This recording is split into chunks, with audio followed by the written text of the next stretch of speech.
Bab 219. Pesawat yang ditumpangi Frankly sudah terbang menuju Tianjin. Sementara di seluruh negeri sudah tenang.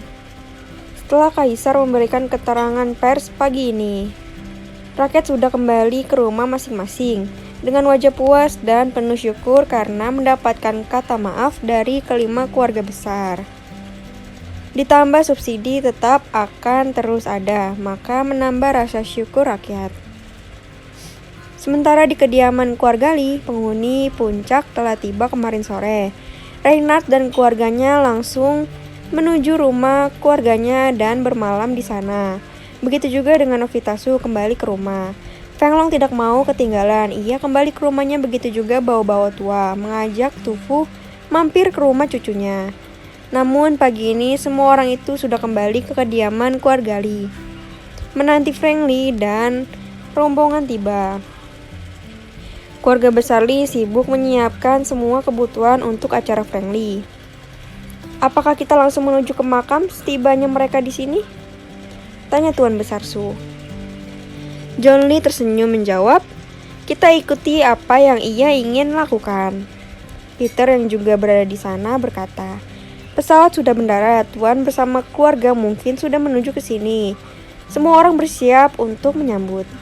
Sementara Frankly masih berada di jalan bersama keluarganya. Disinilah ayah tinggal di masa kecil, kata Frankly sembari menunjuk beberapa tempat kepada putrinya. Tania tersenyum karena kagum, ibu kota begitu besar. Gedung-gedung pencakar langit terlihat di banyak tempat. Apakah rumah nenek sebesar rumah kita di puncak Ka'bah? Tanyanya. Frankly tersenyum menjawab, tempat tinggal keluarga ayah jauh lebih besar daripada tempat kita. Kalau begitu kita pindah saja tinggal di sini, teriak Tania. Frankly mengangguk lalu ia menjawab, kita lihat nanti. Saat itu iringan kendaraan sudah memasuki kawasan keluarga Li. Terlihat gerbang masuk berdiri dengan megah. Kita sudah sampai, kata Frankly. Tania melihat keluar. Begitu juga Cecilia melihat gerbang itu begitu indah. Namun kendaraan terus melaju, butuh 20 menit lebih untuk mencapai tujuan kediaman Tuan Besar Li. Katanya sudah sampai, kenapa mobil tidak berhenti? Tanya Tania. Frankly tertawa, sembari berkata, kita baru memasuki gerbang dan butuh waktu beberapa menit untuk tiba di kediaman kakekmu. Cecilia terdiam, dari gerbang masih butuh waktu berkendara. Ia ingat kata-kata Novitasu dahulu bahwa keluarga Li itu memiliki lahan 1/4 luas ibu kota. Jiangling itu kecil dibandingkan lahan milik keluarga Li. Melihat ini Cecilia terdiam, begitu besarkah keluarga suaminya? Paman pertamanya ingin menghancurkan keluarga yang sebesar ini, pikirnya. Setelah hampir 30 menit, kendaraan masuki halaman luas. Frankly berkata, kita benar-benar sudah tiba di rumah kakek. Cecilia mengintip ke arah depan, terlihat gedung berarsitektur Eropa dan Cina klasik, berdiri kokoh dikelilingi taman bunga yang luas. Di sini Kang kau tinggal di masa kecil? Tanya Cecilia. Frankly mengangguk lalu berkata, benar, inilah rumah masa kecilku. Ketika mendekat, baru terlihat banyak orang yang sudah berdiri menyambut. Setelah kendaraan berhenti, Frankly turun diikuti istri dan putrinya, memberi hormat kepada semua orang. Akhirnya engkau kembali lagi ke sini, salah satu tetua berkata sembari memberi hormat. Frankly tersenyum menjawab, tetua Jang terlalu sungkan. Pada saat itu, seseorang berlari lalu berlutut di kaki Frankly dan berkata, Paman memohon maafmu karena kecerobohan Paman hampir membuat malu keluarga kita. Frankly mengangkat orang itu sembari berkata, Paman tidak bersalah, bukankah semua sudah dibebaskan karena memang tidak ada yang salah dengan tujuan organisasi itu. Hanya salah jika untuk mencapai tujuan harus mengkhianati negara. Andreuli tersenyum memeluk Frankly sembari berkata, engkau pemimpin sejati. Sudahlah, engkau sudah menjalani hukumanmu, bukan? John Lee berkata sembari tersenyum. Andre mengangguk lalu mengajak Frankly masuk. Frankly menarik tangan Cecilia sembari menggendong putrinya. Ia pun berkata, ini rumah ayah dan ibu. Cecilia mengagumi keindahan rumah itu, taman yang begitu indah.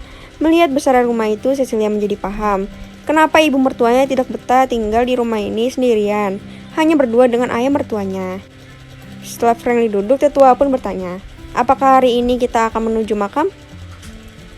Friendly menggeleng kepalanya lalu menjawab, besok pagi tetua, karena hari ini aku meminta para tetua Jang memakamkan leluhur Rejang di sana lebih dahulu, baru besok kita datang. Tak lama Richard Y memperkenalkan pamannya yang menjadi tuan besar keluarga Y. Suasana di tempat itu menjadi sangat ramai karena memang banyak yang hadir. Cecilia menatap suaminya yang hanya tersenyum melayani orang-orang tua di hadapannya. Jika dahulu kakak menerima lamaran ibu mertuamu, maka engkau tidak akan pernah berada di sini, bisik Rianti. Cecilia tersenyum, mengangguk, lalu menjawab sedikit berbisik. Keluarga ini begitu besar hingga sulit mengenali mereka satu persatu. Grace mengajak Cecilia dan Rianti berkeliling rumah. Lian pun ikut bersama mereka, juga para sahabat Cecilia. Rumah ini begitu besar, pantas Bibi tidak betah di sini, celoteh Novitasu. Grace mencibir lalu menjawab, rumahmu juga besar.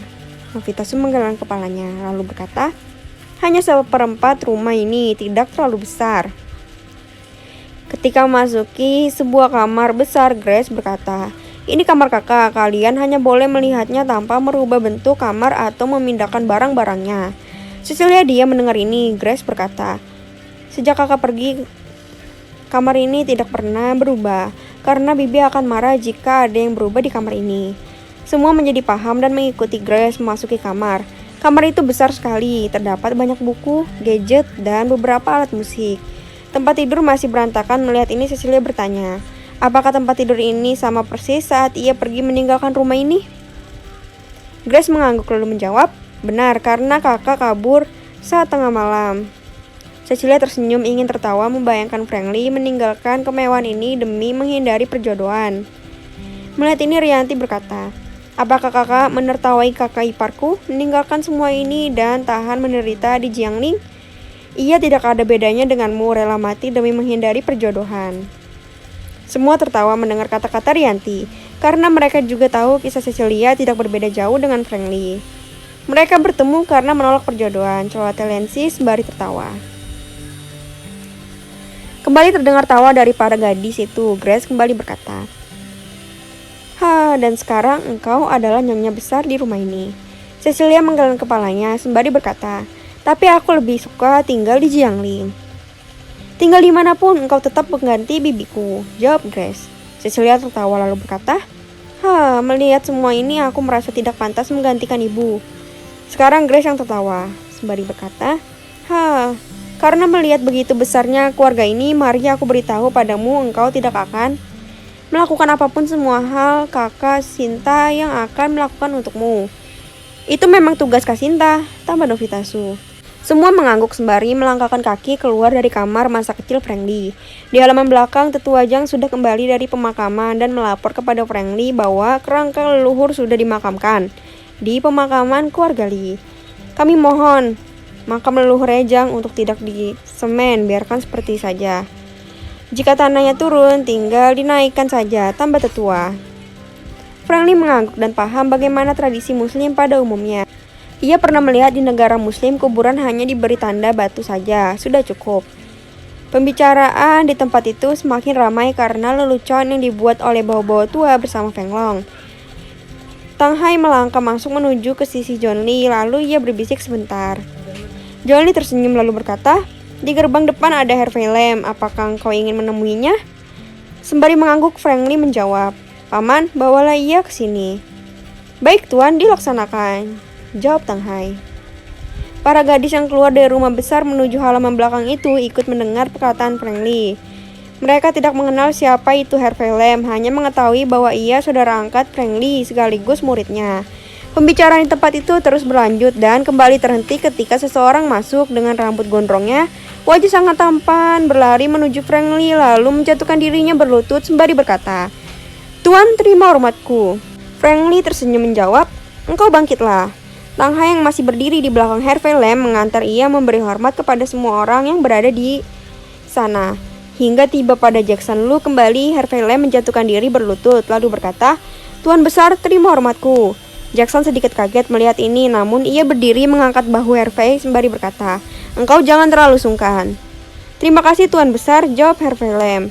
Tania yang duduk bersama neneknya berkata, "Ia harus melakukan itu padamu kakek buyut. Jika ia tidak melakukan itu, maka Tania akan mematahkan kakinya." Harvey memandang Tania, begitu juga dengan semua orang yang hadir. Semua orang tidak mengerti kenapa Harvey Lamb sudah mengetahui sebelum berangkat kakeknya sudah memberitahukan kepadanya siapa keluarga lu. "Engkau duduklah di sini," kata Franklin sembari menarik kursi di sisinya. Jackson, karena sifatnya tidak dapat menahan hal yang membuat ia penasaran, ia pun lalu bertanya. Jackson pun berkata, "Mengapa Harvey harus melakukan semua itu?" Pertanyaan itu mewakili pertanyaan dari semua orang. Tania yang ditanya-tanya hanya tersenyum. "Mengapa? Engkau ceritakanlah," pinta Anita sambil mengambil Tania untuk duduk di pangkuannya. Tania tertawa sembari mencubit pipi neneknya. Ia pun berkata, "Paman itu sudah mengetahuinya, kenapa Tania yang harus bercerita?" Mendengar ini semua mata memandang kepada Harvey Lamb. Jackson kembali berkata, "Cucu buyut berkata seperti itu. Apakah engkau dapat menceritakannya?"